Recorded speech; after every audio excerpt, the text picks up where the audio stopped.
Hola, buenas noches. Mi nombre es Rixio Danilo Iguarán Chaurio con matrícula ES 1611301126 y este es un video para la asignatura Programación.net número 3 en su evidencia de aprendizaje de la unidad 3 titulada Manipulación de datos. Lo primero que vamos a visualizar va a ser la ejecución del programa que hemos desarrollado. Ya tengo el Visual Studio cargado. Ahí se está inicializando la aplicación. Esta es una pantalla de presentación que llama a su vez a un formulario contenedor, un formulario MDI, y a su vez se llama también a un formulario de inicio de sesión o de seguridad. ¿Sí? Vamos a observar un par de casos acá. El primero es que el formulario de inicio de sesión se encuentra dentro del contenedor, ¿sí? Por lo que este formulario es un hijo del formulario principal.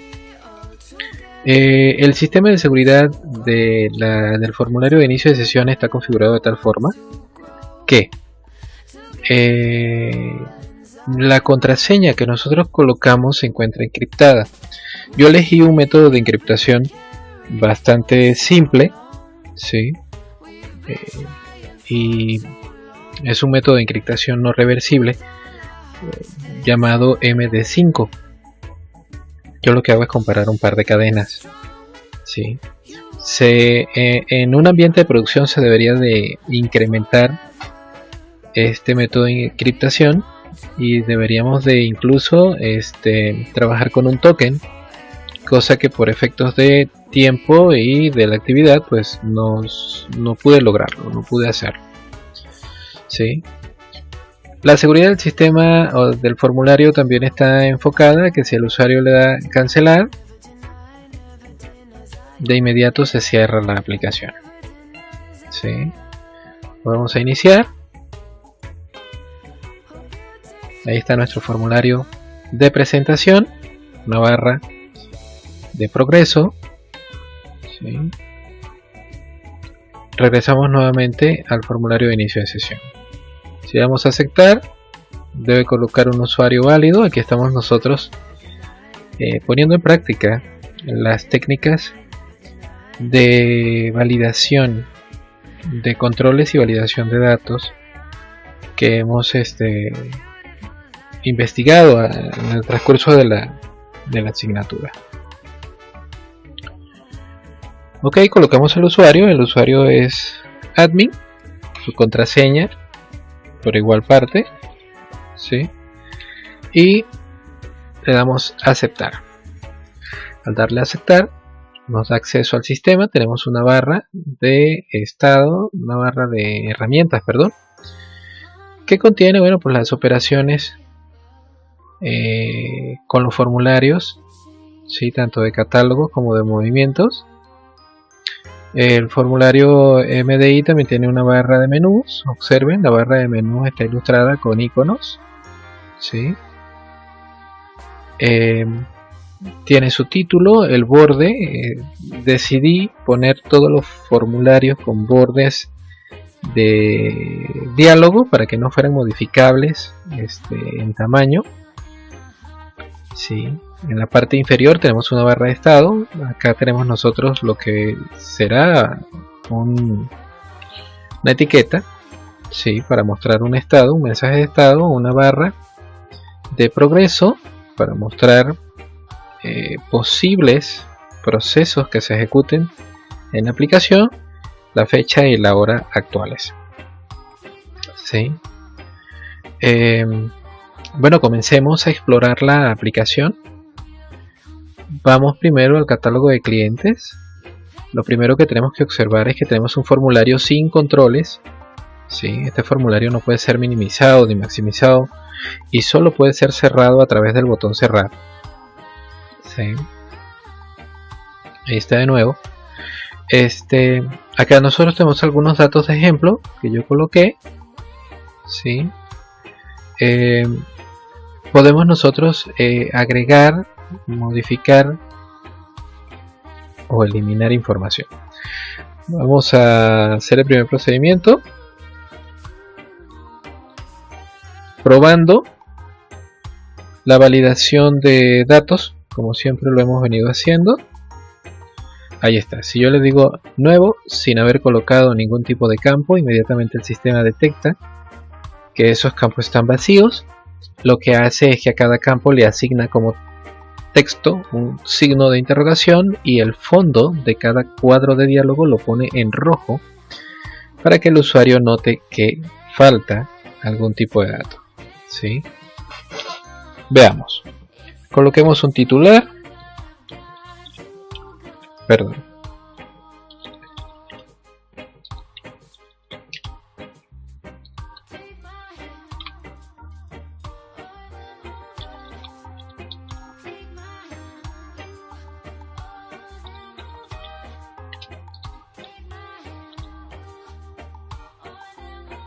Imaginemos que el código postal lo dejamos en blanco y ciudad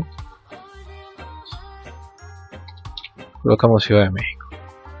Observen que ya ha validado los campos que hemos ingresado, sin embargo el código postal, como no lo hemos colocado, nos sigue colocando el signo de interrogación en rojo. Esto quiere decir que la validación de los datos en cada uno de los campos pues es correcta, ¿sí?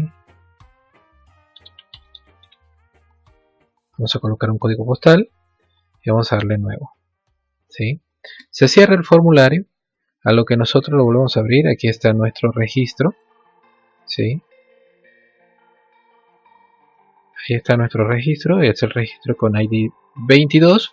Nosotros no colocamos un ID en todos los campos de las tablas y la estructura de las tablas. Los ID son de autoincremento. Esto quiere decir que basta con que nosotros coloquemos los campos sucesivos y el sistema de gestión de base de datos inmediatamente asignará un ID de manera automática consecutivo, ¿sí? Como podemos ver, bueno, la función nuevo está trabajando. Hemos podido realizar la consulta porque cada vez que se inicia el formulario se envía una consulta para poder llenar esta tabla de datos, este data grid, ¿sí? Control data grid. Entonces pues acá se genera la consulta de los datos de esa tabla. Sin embargo, vamos a ver un fragmento de código más adelante para que podamos entender bien qué se hizo. Vamos a modificar un dato. Por ejemplo, vamos a agarrar el usuario con ID 8, el cliente, ¿sí? Y vamos a modificarlo, vamos a llamar a modificarlo. Bueno, lo primero que tenemos que notar es que efectivamente al darle modificar trajo todos los datos de ese cliente hacia nuestra pantalla, hacia nuestros campos, para que nosotros pudiéramos decidir la modificación que vamos a hacer. Lo siguiente que vamos nosotros a notar es que acá en el botón guardar principalmente decía modificar y ahora ha cambiado a guardar la información. Vamos a hacer un cambio, vamos a ponerle CDMX1 y vamos a enviar las modificaciones. Vamos a darle guardar. Lo primero que me dice, bueno, vamos a confirmar, sí, con un cuadro de diálogo emergente de tipo confirmación, si deseamos modificar efectivamente este registro. Si yo le digo que no, el sistema me dice que pues tengamos más cuidado con la información, sí, porque estamos manipulando cambios y modificaciones. Se cierra de manera automática, sí. Vamos otra vez a llamar al proceso. Aquí está, CDMX1. Vamos a darle guardar, me confirma, vamos a decirle que sí. Se cierra y a lo que nosotros indagamos en el usuario número 8, bueno, podemos ver que aquí está el cambio, ¿sí? Se ha cambiado en este caso la ciudad, para el usuario Alma, que tiene el ID 8. Vamos a probar ahora, vamos a comprobar la función de eliminación. Vamos a eliminar el usuario cliente Carlos con el ID 22, a ver qué sucede. Al darle a eliminar, lo primero que nos pregunta es si deseamos eliminar este registro. Si nosotros le decimos que no, nos vuelve a decir que tengamos un poco de cuidado con la información y se cierra. Si nosotros le decimos que sí, bueno, pues procederá a hacer la eliminación y cerrará el formulario. ¿Sí? Observemos, ya no tenemos el usuario con el ID 22 llamado Carlos. ¿Sí? Ahora vamos a cerrar. ¿Sí? El mismo procedimiento aplica para las tarifas. ¿Sí? Yo acá tengo residencial, a lo mejor puedo especificar una tarifa empresarial, ¿no?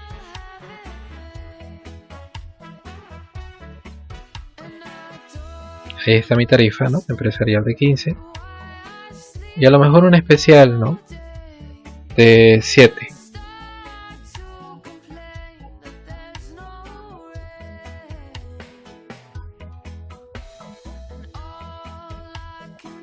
Podemos modificar, por ejemplo, si yo selecciono la tarifa especial, ¿no? Digo que es de 7. Yo la llamo y le digo, bueno, pues sabes que no va a ser de 7, va a ser de 6, por ejemplo. Le damos guardar. Y pues vamos a ver que automáticamente aquí está el cambio. ¿Sí? O simplemente si quiero eliminar una de estas tarifas, ¿no? Ahí está, se eliminó.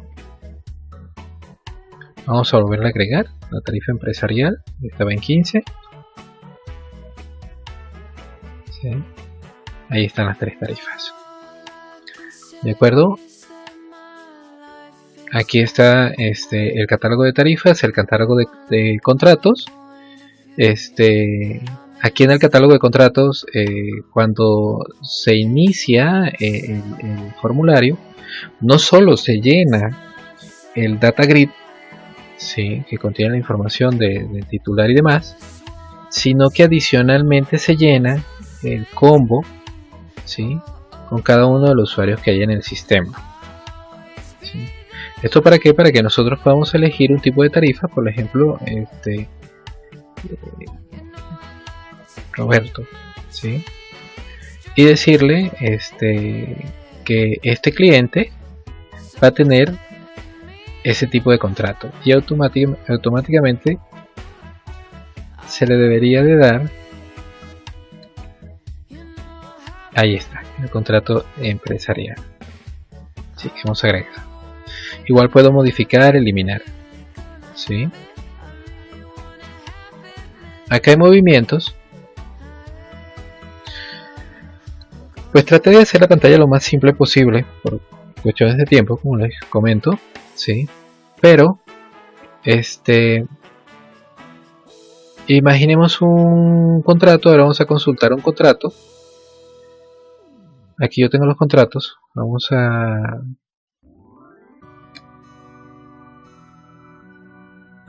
observarlos.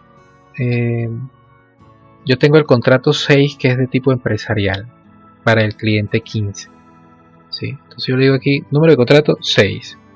Consumo de ese contrato, no sé, este cliente consumió 78 metros cúbicos de agua. ¿Sí? Al yo darle facturar, inmediatamente él me da el precio, ¿sí? Por metro cúbico, me dice el tipo de contrato, me calcula el IVA, me dice el monto a pagar por mes, ya con IVA incluido, y me dice el monto a pagar por año para este cálculo. ¿Sí? Les digo, fue algo muy simple. Sin embargo, ahorita vamos a ver fragmentos de código para que podamos apreciar cómo se hicieron los cálculos. ¿Sí? Cerramos acá y bueno, pues podemos cerrar la aplicación. ¿Sí? Vamos a observar un poquito de lo que es la parte de la base de datos. A ver, déjenme acomodar la pantalla un momento. Vamos a dejarlo ahí. Eso es.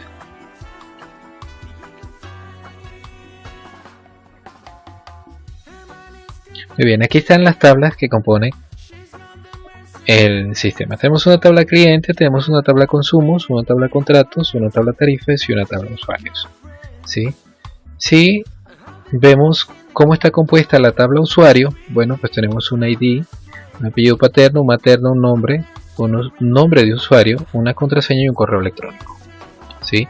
Aquí están sus longitudes, esto se va a especificar en el documento de texto que vamos a enviar.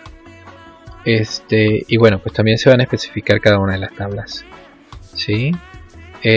Clientes posee un ID, un nombre, una dirección, una delegación, un código postal y una ciudad. Consumos posee un ID, un mes, un contrato, un consumo y un total.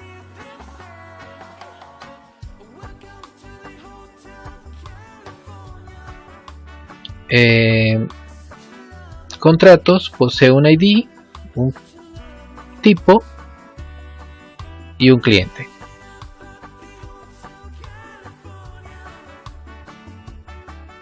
Tarifas posee un ID, un tipo y un precio por metro cúbico. De todas maneras, cada una de estas especificaciones pues se va a adjuntar al documento de texto que vamos a enviar como la actividad.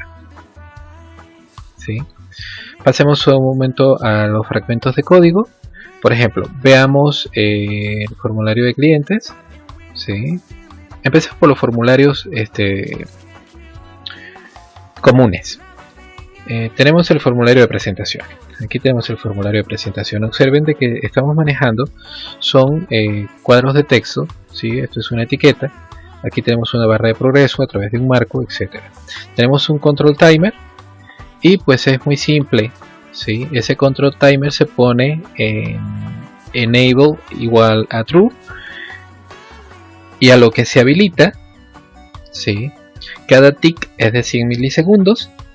Y bueno, pues cada 100 milisegundos nosotros nos vamos a preguntar si la barra de progreso es menor que 100, entonces vamos a incrementarla. Caso contrario, le vamos a deshabilitar y vamos a esconder el formulario. ¿Sí? Por acá decimos que si la barra de progreso es igual a 75, bueno, vamos a crear una instancia del formulario principal y vamos a mostrarla. Vamos a crear una instancia del formulario de seguridad y vamos a decirle que ese formulario de seguridad es un hijo, ¿sí?, de este formulario, del formulario principal. Y simplemente agarramos el formulario de seguridad y lo mostramos. Para seguir viendo la pantalla de presentación, lo que hacemos es que volvemos a retomar el foco para esa pantalla. ¿Sí? Le digo, es algo muy simple. ¿Sí? Con mucho más tiempo se podría hacer algo un poco más elaborado. Vamos con la pantalla de seguridad o el formulario de seguridad. Bueno, el formulario de seguridad tiene un diseño a través de paneles. ¿Sí? Cada uno de estos son paneles. Esta es una etiqueta, esta es una imagen. Son dos cuadros de texto. En este caso, este cuadro de texto tiene una máscara de contraseña, ¿no? Yo le asigné una X. Hay dos botones, uno de cancelar y uno de aceptar. Y por aquí algunas opciones. Por si se olvida la contraseña, pues se solicita un correo electrónico y a través de restablecer se pudiera pensar que se puede programar el envío de un correo electrónico a esa dirección en donde se le den instrucciones de recuperación de la contraseña, etc. ¿Sí? Si nosotros observamos qué es lo que contiene el botón cancelar, bueno, pues le decimos a la aplicación que pare la ejecución, que detenga la ejecución, que se salga. ¿Sí? Si nosotros hacemos clic en el botón aceptar, esto quiere decir que vamos a verificar si los datos de la clave y la contraseña del usuario y la contraseña son correctos. Lo primero que nosotros evaluamos es que en el cuadro de texto no venga vacío y que el cuadro de texto de clave tampoco venga vacío. Vamos a considerar una cadena de conexión con las propiedades que también hemos investigado en actividades pasadas, donde definimos al servidor, la base de datos, el usuario y la contraseña para el acceso. ¿Sí? Y luego se implementa un ciclo de prevención de errores, ¿sí? Y se declara una variable de tipo conexión llamada mi conexión, que se encuentra basada en la cadena de conexión que hemos declarado. Ese objeto conexión es abierto, es aperturado y se inician las transacciones entre la aplicación y la base de datos. Luego defino una cadena, ¿sí?, que tiene un comando mdl para la base de datos, en donde selecciono todos los usuarios cuando el campo usuario coincida con lo que tiene mi cuadro de texto de usuario. Así selecciono al usuario. De igual manera declaro un comando. Ese comando está basado en mi consulta y viene respaldado por mi conexión a la base de datos, ¿sí?, el objeto conexión que tengo activo. A través de un adaptador, ¿sí?, lo que hago es lo siguiente: defino un parámetro para mi comando. Este parámetro está llamado de la misma manera que el cuadro de texto del usuario, ¿sí?, y lo defino como de tipo cadena variable de longitud 50. Al adaptador, en su método selectCommand, le asigno mi objeto comando. Así se transfieren al adaptador los parámetros y todas las características del comando que yo ya he seleccionado, como es el comando mdl que se va a enviar y la conexión que tiene activa. Entonces, en esta línea, en la 66, ya yo estoy definiendo que mi adaptador .selectCommand va a tener un parámetro, va a tener una consulta SQL y va a tener una conexión a la base de datos. ¿Qué me queda? Bueno, pues me queda crear un objeto dataset para poder realizar la manipulación de los datos consultados, ¿sí?, y volcar el resultado del comando enviado a través del adaptador dentro del dataset que acabo de crear. Y al resultado, a esa tabla que se crea, la voy a llamar usuario, ¿sí? Ya viene la parte interesante, que es en donde yo defino si el campo clave es distinto de blanco. Si la clave es distinto de blanco, eso quiere decir que el usuario sí existe y que tiene una clave. En ese caso, voy a crear un objeto llamado encriptador, que es de tipo MD5, ¿sí?, y simplemente voy a comparar la cadena MD5 de lo que contiene el texto clave con la cadena MD5 de mi tabla, de mi consulta. Si las dos cadenas coinciden, entonces las contraseñas son idénticas, el usuario es aceptado, ¿sí? Esta es una bandera llamada bclosed. Le asigno true para que se pueda cerrar el cuadro de texto, cerrar el formulario, perdón, sin que se cierre la ventana principal, sin que se cierre el formulario MDI. Y escondo el formulario, lo cierro y libero el recurso. Es importante liberar los recursos. En caso de que las contraseñas sean diferentes, entonces se manda un mensaje en donde se le indica al usuario que debe de colocar un usuario y una contraseña válida, se inicializan los textos dentro de la clave como el usuario al blanco, y al cuadro de texto de la clave se le asigna el foco.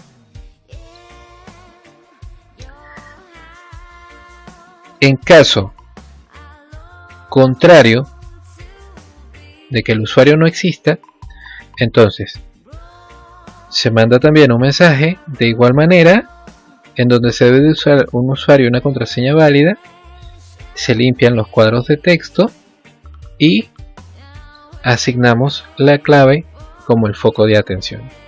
¿Sí? En caso de tener alguna excepción de tipo MySQL, vamos a retornar un cuadro de texto que nos dice un número de error y un mensaje de error. ¿Sí? Ahora, ¿qué pasa si alguno de los campos sí está en blanco? Si alguno de los campos está en blanco, entonces se le envía al usuario, que debe de colocar un usuario o una contraseña dependiendo del campo que esté en blanco. ¿Sí? Se limpian los cuadros de texto y el texto clave es el foco de atención del formulario. ¿Sí?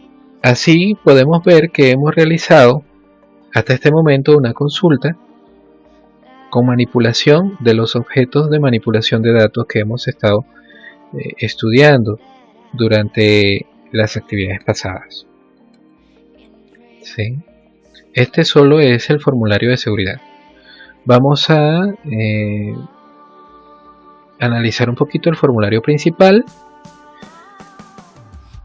El formulario principal pues tiene una barra de menú, ¿sí? Que contiene las opciones necesarias. Cada una de estas opciones nos conlleva a un evento. En el evento específico, bueno, pues se crea la instancia del formulario que corresponde, se le indica ese formulario que es hijo de este mismo formulario y se muestra, se pone visible, en modo visible hacia el usuario. ¿Sí? La barra de herramientas funciona de la misma manera. ¿Sí? Tenemos acá un objeto de tipo botón y en el evento clic de ese botón pues se crea la instancia, se le asigna el MDI parent o se le asigna que es hijo de este formulario y se muestra al usuario. ¿Sí? En la parte de abajo tenemos una barra de estado. Esa barra de estado tiene una etiqueta, tiene una barra de progreso y tiene dos etiquetas adicionales para mostrar la fecha y la hora. ¿Sí? ¿Cómo controlamos nosotros esto? Bueno, lo controlamos mediante un control timer, ¿sí? Que también está habilitado, y simplemente yo digo, bueno, en este formulario, en el objeto de status, que es la barra de estado, y busco el índice de ese elemento. .text se le asigna, o sea, aquí estoy asignando la fecha y aquí estoy asignando la hora.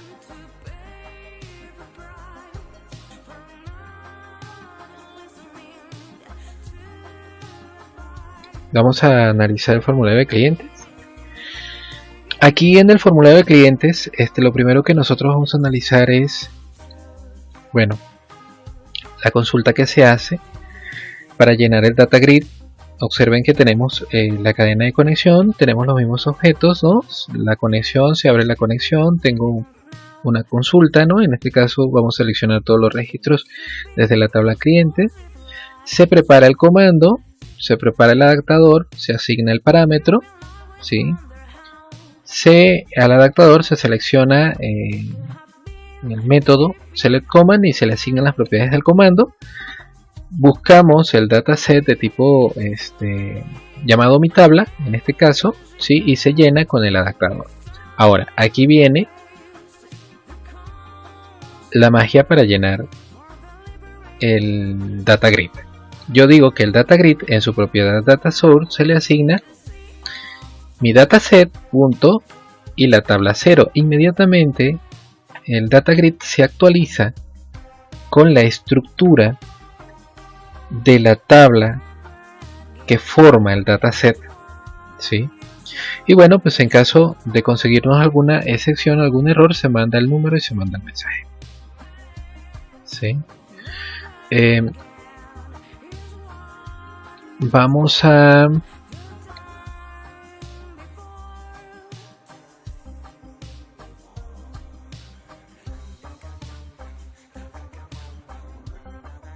si nosotros analizamos, por ejemplo, nuevo, la función nuevo, bueno, pues lo primero que hacemos es que declaramos una variable de tipo booleana, ¿sí? Y le vamos a asignar la función comprobar datos. ¿Qué es comprobar datos? Bueno, comprobar datos es una función de tipo booleana, como la estamos viendo nosotros en este momento, ¿sí? Donde se crea una variable de tipo booleano que está asignado a true. Esto se utiliza como una bandera para saber si es válido o no es válido, si la comprobación. Y bueno, seguido de un ciclo for each que va a recorrer todos los controles que existen, ¿sí?, dentro de panel 5, y a cada uno de esos controles los va a llamar mi control, ¿sí? Para que tengamos una idea, panel 5 es este que se encuentra aquí, es todo esto, ¿sí?, incluyendo el data grid, todos los cuadros de texto y las etiquetas, ¿sí? Por eso la elegancia de trabajar con un panel, porque así nosotros podemos decidir o seleccionar con qué parte podemos trabajar. Bien, en ese panel vamos a recorrer cada uno de los controles y cada uno de los controles se va a llamar en algún momento mi control. Yo digo, si mi control es, y asigno un tipo, en este caso textbox, para definir si es un cuadro de texto. Si es un cuadro de texto, entonces lo primero que yo voy a preguntarme es si ese cuadro de texto está en blanco. Si está en blanco, entonces voy a colocar el foco en ese cuadro de texto. A la propiedad texto de ese cuadro de texto le voy a poner un signo de interrogación. A la bandera de comprobados, que principalmente estaba asignada como verdad, le voy a decir que ahora es falso para que no pase la comprobación, y le voy a decir que le voy a asignar a ese cuadro de texto un color rojo anaranjado, ¿va? Caso contrario, si el cuadro de texto tiene información, entonces simplemente le asigno un fondo color blanco, como de costumbre. ¿Qué pasa? Si ese control que yo estoy analizando es un combo box, entonces de igual manera analizo el texto. Si el texto es en blanco, hago lo mismo, le selecciono el foco, al texto le asigno un signo de interrogación, a la bandera de comprobado le asigno falso para no pasar la comprobación, y al color de fondo le asigno un rojo anaranjado. Caso contrario, le asigno un blanco, ¿sí? ¿Qué pasa? Se va a la bandera de comprobación, solamente va a cambiar en caso de que se consiga con controles que están vacíos. En caso de que no se consiga con ningún control vacío, entonces retorna la bandera de comprobación, que es verdad o mentira, si falso, pues si se consigue con algún vacío. Regresamos nosotros acá y digo, bueno, pues yo tengo una variable de tipo booleana llamada mi pass, a la cual se le va a asignar la función comprobar datos y se van a comprobar todos los campos. Si es verdad, entonces los campos son correctos y ya puedo empezar a trabajar. Asigno mi cadena de conexión, como siempre abro mi ciclo para errores inesperados, creo mi conexión forjada de la cadena, abro la conexión y aquí construyo el comando SQL que se va a enviar a la base de datos. Observen ustedes, insert into clientes, y asigno todos los campos, value, y empiezo a construir tomando la información de los controles y concatenando, ¿sí?, con las especificaciones del comando SQL. Al final de cuentas termino estructurando un comando SQL, el cual se le va a asignar a una variable comando, ¿sí?, que está también adjunta a la conexión. Asigno un adaptador o un data adapter, creo los parámetros, ¿sí? Simplemente aquí, y poniendo nuevamente en práctica los comandos de las actividades pasadas, bueno, pues utilizo el método insert command, le asigno el comando y a ese insert command le ejecuto o le asigno el método de ejecución nonQuery, que es un método de ejecución que ya explicamos anteriormente en actividades pasadas, que pues es usado cuando no se devuelve un valor, ¿sí? Se controlan errores, ¿sí?, y se termina el ciclo de nuevo. ¿Qué pasa con modificar? Con modificar hay dos tiempos. Uno, cuando el botón en su propiedad texto tiene la frase modificar, que es entonces cuando se consulta, ¿sí?, el elemento que se tiene seleccionado y se transfiere hacia los cuadros de texto, ¿sí? Y aquí tengo que hacer un paréntesis porque dentro de la actividad yo podría mencionar que esta fue la parte que más me costó lograr, porque tenemos que considerar una cosa: cuando se llena el dataset como tabla, debemos de seleccionar o de extraer la primera fila de datos de esa tabla que se tiene, ¿sí?, de ese dataset. Entonces, yo estaba buscando acceder a los datos de manera directa ya en la tabla. Sin embargo, no es así. Leyendo un poco la documentación, pues me di cuenta de que es necesario utilizar un objeto de tipo DataRow. El objeto de tipo DataRow tiene las características necesarias para poder acceder a cualquiera de las líneas dentro de un dataset, ¿sí? Y por ello aquí digo, bueno, pues DataRow mi fila, y se le asigna el dataset tabla 0, row 0, que es la fila que yo necesitaba recuperar. Es 0 porque es la única, ¿no? O sea, si estamos viendo el comando SQL, este comando SQL retorna nada más una fila. Luego de ello, entonces, a cada cuadro de texto tenía que asignarle la fila o el data row, ¿sí?, con el índice de la columna que quería tratar. Sin embargo, me conseguí con varios problemas de compatibilidad de datos.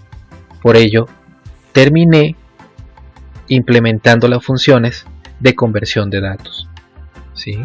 Por eso se observa acá que yo utilizo las funciones de convert to string para poder transformar cada una de esas columnas y cada uno de esos datos que se estaban regresando a cadenas de caracteres que pudieran ser compatibles con los cuadros de texto, con las propiedades text de sus cuadros de texto. Después de haber asignado todo esto a los cuadros de texto, simplemente cambio el título del botón por guardar, ¿sí?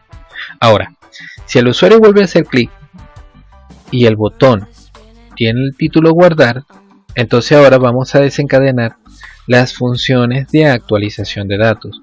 Aquí está mi cadena, vuelvo a comprobar si los datos están llenos, y si no, pues se pintan de rojo. Abro la conexión, ¿sí?, genero y abro la conexión. busco el ID, ¿sí? ¿Y cómo lo hago? Bueno, yo agarro el grid, bajo su propiedad concurrent row o la fila actual y busco la columna ID y su valor lo convierto a cadena de caracteres. Ese va a ser mi ID, ¿sí?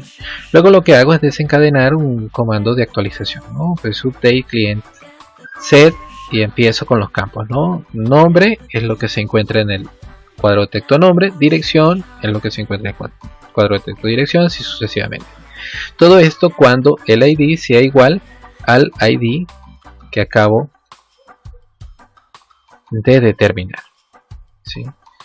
Ya que tengo esto, pues selecciono mi comando, hago el adaptador, preparo mi parámetro, asigno el campo, el método, ¿sí? Y simplemente busco la confirmación, ¿sí? ¿Desea modificar este registro? Si es sí, bueno, pues se le envía el método execute no query. De lo contrario, pues entonces se le manda el mensaje de que tenga un poco más de cuidado. Igual es con eliminar. Pues eliminar es mucho más corto porque nada más de igual manera tenemos una cadena, los objetos de datos, preparamos el ID, delete from client, ¿no? Y se crea el comando, el adaptador, el parámetro, se asigna el método y se confirma, ¿sí? Para poder eliminar. Ya como último punto vamos a evaluar la ventana de movimientos para que veamos cómo se calcula, ¿sí?, cada uno de los datos. Tenemos dos parámetros que ingresa el usuario, que es el número de contrato y el consumo en metros cuadrados de ese contrato.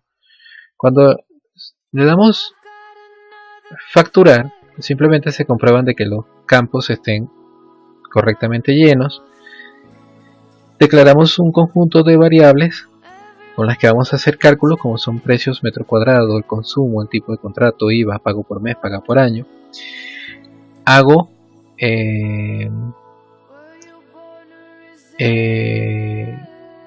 la cadena de conexión, formo la cadena de conexión, creo el objeto de conexión y lo abro, ¿no?, considerando la cadena, obviamente. Y aquí construyo el comando SQL, ¿sí? Todos los campos de contrato, de tarifa, de la tabla tarifa, nada más selecciono el precio del metro cuadrado desde ambas tablas, cuando contrato ID es lo que tengo yo en el texto contrato, ¿no? Se crea el comando, se crea el adaptador, se asignan los parámetros, se asigna el método, se prepara la tabla o el dataset. De igual manera, utilizamos el data row para poder acceder a la primera fila de esa tabla que se crea y simplemente empezamos a trabajar, ¿no? El precio de metro cuadrado, bueno, pues se le asigna a fila de esa fila la columna 3. El consumo, sí, es lo que se tenga en el cuadro de texto de consumo, convertido obviamente a tipo double. El tipo de contrato es lo que se tenga en la fila 1, ¿no? Entonces, el IVA. ¿Qué va a ser el IVA? El IVA es una regla de paréntesis. Primero se hace la multiplicación del metro cúbico por consumo y después eso se multiplica por 0.16 para obtener el IVA desglosado, ¿sí? A pago por mes, pues se le asigna también una regla de paréntesis, el precio del metro cúbico por consumo, ¿sí?, en este caso más el IVA.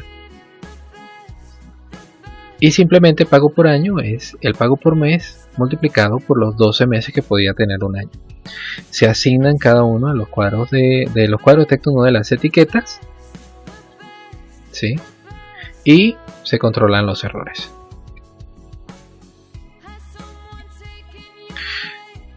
Muy bien, espero que haya quedado un poco más claro cómo se desarrolló la aplicación, ¿sí? Cómo se desarrolló la conexión con las bases de datos. Es importante que en cada uno de los ciclos de proceso, de los eventos que vamos a controlar, siempre tengamos en cuenta la consideración para el control de errores. Cuando se está trabajando con base de datos, y como lo comenté en actividades pasadas, es muy importante considerar de que estamos accediendo a una computadora remota que tiene los datos almacenados de manera remota. Entonces hay una infinidad de posibles errores. Puede hacer que la máquina se apague, que la red esté saturada, que no sé, que hagan errores de colisión de red, que tengamos una conexión muy lenta, ¿no? Una consultas lentas se les llama, ¿no? Que la máquina esté ocupada, vaya, un sinnúmero de eventualidades que se pueden tener, y es muy importante el control de errores para asegurar de que nuestra aplicación se mantenga en ejecución. De lo contrario, pues va a generar una excepción no controlada y nuestra aplicación va a terminar la ejecución de manera fortuita, dejando al usuario con una incertidumbre inmensa. ¿Sí? Bueno, recuerden que mi nombre es Rixio Daniel Iguarán Chourio, ¿sí? Con matrícula ES 1611301126, y esto fue la evidencia de aprendizaje manipulación de datos para la asignatura programación.NET 3. Muchas gracias por su tiempo.